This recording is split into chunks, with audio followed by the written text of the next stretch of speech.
یانەی هەندرێنی خاوەنی نازناوێکی خولی نایە بوو دوو نازناوی جامی کوردستان دوای لە دەستدانی جامی سوپەر بۆ دووە مەرزی لەسەر یەک کۆتایی بە ئامادەکاریەکانی بۆ وەرزی نوێی خولی نایابی کوردستان دەهێنێت و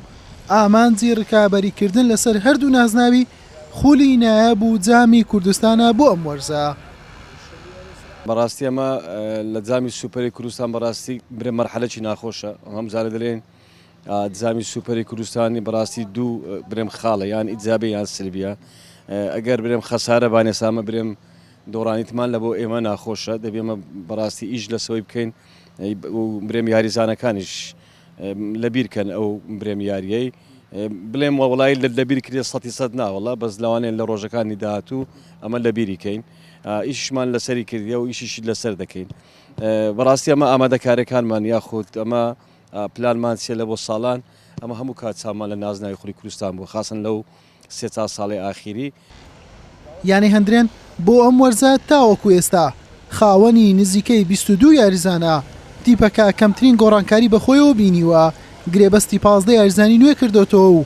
5 یاریزانی لە تیپی لاوانەوە سەرخستووە و تەنها 4 یاریزانی گواستۆتەوە ڕیزەکانی بەڵام هێشتا پێکاتەکەی دڵشاد معروف تەواو نەبووە و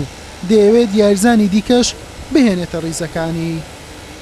لە چەند ڕۆژی ڕابردوو یاریمان لەگەڵ یانی شێروانە کرد لە یاری کۆتایی جامی سوپەری کوردستان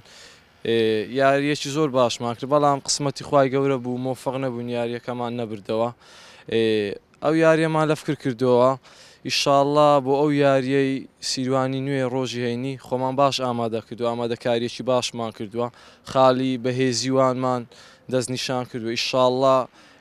نەتیجەکی باش بەدەستدێنین خۆتان زانی یانەی هەندرێن لە چەند ساڵی ڕابردووش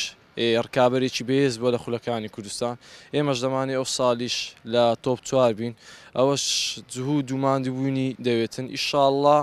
ئەوەی لە توانامان داوی درێخی ناکەین بۆ ئەو یانە بۆ ئەوەی ئەنجامێکی شایستە بەدەستبێنین. یانەی هەندرێن لا یەکەم یاری خۆی لە وەرزی نوێی خولی نایابی کوردستان هەینی لە کاتژمێر 2:45 خولەک لەسەر یاریگای خۆی لە یاری لوتکە پێشوازی لە سیروانی نوێ دەکات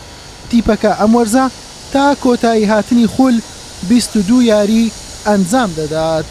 حوسێن محەممەد کەناڵی پێام هەولێر.